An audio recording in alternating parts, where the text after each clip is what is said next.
Bonjour les amis, alors bienvenue sur cette nouvelle vidéo. Alors je ne vais pas l'appeler comment j'ai éclairé ce plan parce que malheureusement j'ai pas eu la chance d'éclairer ce plan. Mais je vais vous montrer un extrait d'un film, donc de la liste de Schindler de Spielberg, éclairé par Janusz Kaminski. Alors ceux qui connaissent pas Spielberg, bon, bah, tant pis pour vous, mais ceux qui connaissent pas Janusz Kaminski, je vous invite à regarder un peu son œuvre.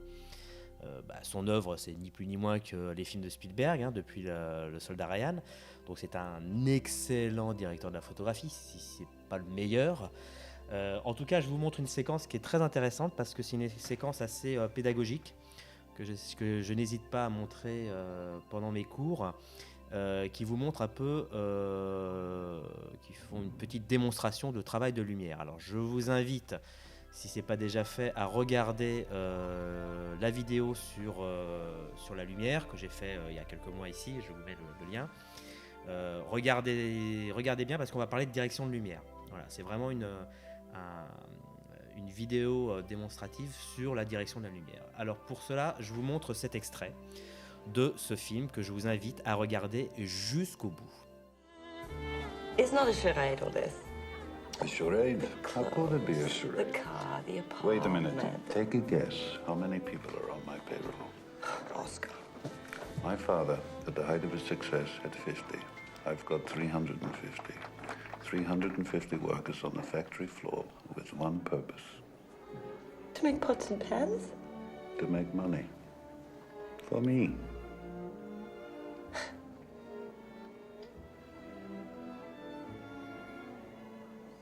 Does anyone ask about me? Back home? Everybody. All the time.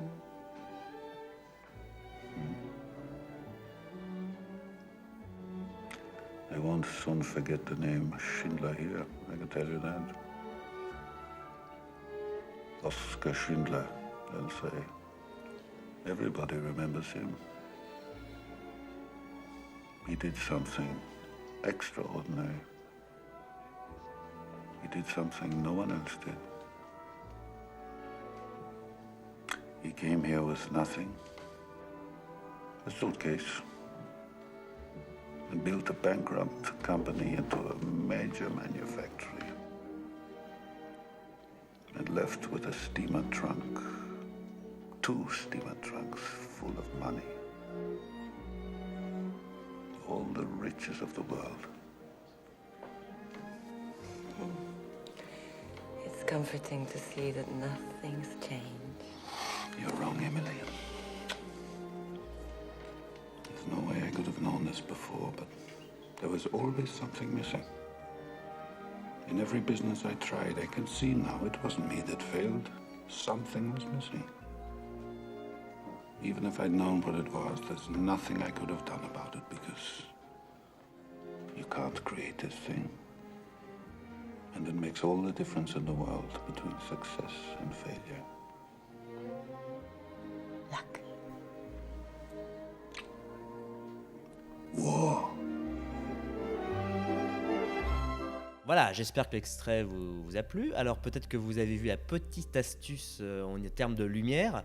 On va la regarder ensemble et on va surtout expliquer pourquoi il y a eu cette petite astuce. Alors si vous ne l'avez pas vue, on va la voir ensemble. Donc tout d'abord, c'est important de bien comprendre le cours sur la lumière, enfin le pseudo-cours de lumière que j'ai fait en vidéo. Là, je vous remets le lien là-haut et dans la description pour bien comprendre ce que c'est que la direction de lumière par rapport à un axe caméra. Donc là, on a affaire à une séquence avec quelques plans, dont un plan serré qui est très très très long. Alors c'est pas tout à fait un plan séquence, hein, parce qu'il y a plusieurs petits plans qui viennent s'imbriquer dedans, mais c'est un plan qui est plutôt long et qui est sur travelling circulaire. Alors évidemment, qui dit travelling circulaire dit forcément modification de l'axe caméra. Et qui dit modification de l'axe caméra dit forcément modification des directions de lumière. Alors ici d'abord pour vous situer la séquence, hein, c'est un plan qui est un peu une séquence qui est un peu clair-obscur et on voit donc sur le plan large que on a 2 directions de lumière, on a une key-light et une fill-light. Donc la key-light c'est cette lumière un peu en contre qui émane un peu des lampes qui sont derrière, des lampes ou des bougies, je ne sais pas trop, émane derrière, donc qui arrive plutôt en contre sur les deux personnages, on le voit sur le plan large, et en fill light on a un espèce de rebond de lumière qui proviendrait de la table, comme si il y avait une direction de lumière qui était pointée sur la table et qui reflétait, qui remontait sur les visages. Donc on a un genre de bottom light qui arrive sur les visages, mais qui est très très doux parce que c'est de la lumière rebondie sur la table. Donc s'il n'y a pas d'ombre, c'est vraiment très très doux, et on le voit notamment ici là sous les joues, où c'est plus principalement éclairé que le dessus. Donc on sent que la fill light vient principalement de la lumière de la table. Le truc, c'est que voilà, la caméra elle va tourner autour de ces deux personnages, et à un moment donné, eh ben, la lumière la Keylight qui devait donc être en contre va se retrouver forcément en latéral gauche. Et justement, le problème, c'est que si on se retrouve en latéral gauche, eh ben, on retrouve plus du tout la même ambiance, et on n'est surtout plus trop raccord à l'ambiance de départ. Donc Janusz Kaminski a fait une petite astuce qui franchement frôle le génie, parce que faut vraiment penser à cette astuce. Il va essayer de mêler la mise en scène là-dessus et vous faire croire, enfin plutôt à modifier ces directions de lumière pendant le plan sans que vous ne voyez rien. Alors comment il fait pour modifier cette direction de lumière ? Eh bien, il va faire intervenir un figurant qui va vous perturber, un genre de serveur qui passe derrière, qui va vous perturber dans l'œil, qui va vous attirer l'attention, et à côté de ça, il va discrètement, derrière les fagots, il va vraiment modifier les directions de lumière et remettre le contre à sa place.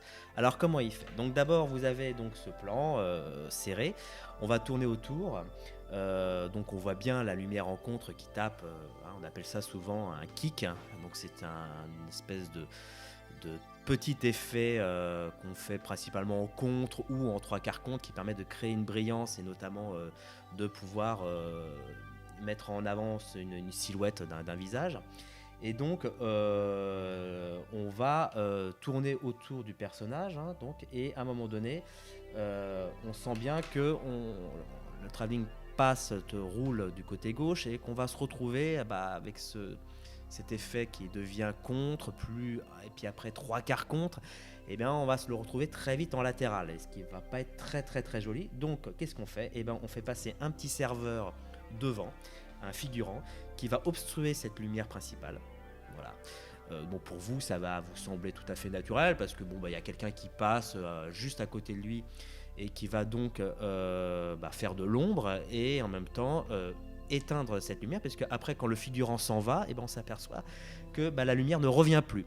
En revanche, d'un seul coup, sans savoir pourquoi, vous avez une lumière qui apparaît derrière, en contre, qui apparaît comme ça, devenue de nulle part, et qui remonte, et tout simplement on va revenir sur une lumière en contre, et toujours cette fill light qui vient du dessous de la lumière.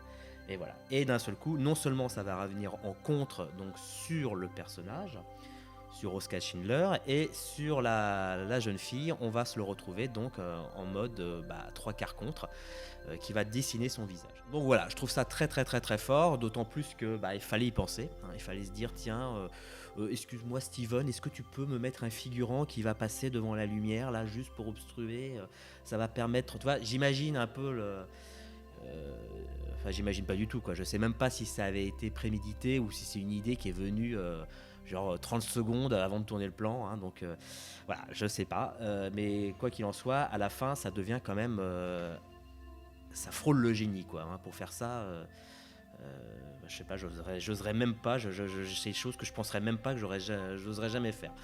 Donc voilà, ce qui est intéressant aussi, puisqu'on parle de raccord lumière, c'est que quand on revient sur le plan de la jeune fille, on s'aperçoit évidemment que la lumière qui devait arriver donc forcément en trois quarts contre sur elle, donc quand on va en contre-champ sur elle, on devrait la voir pratiquement en face, et on revient sur le raccord pratiquement précédent, qui est que la lumière lui fait plus un trois quarts contre.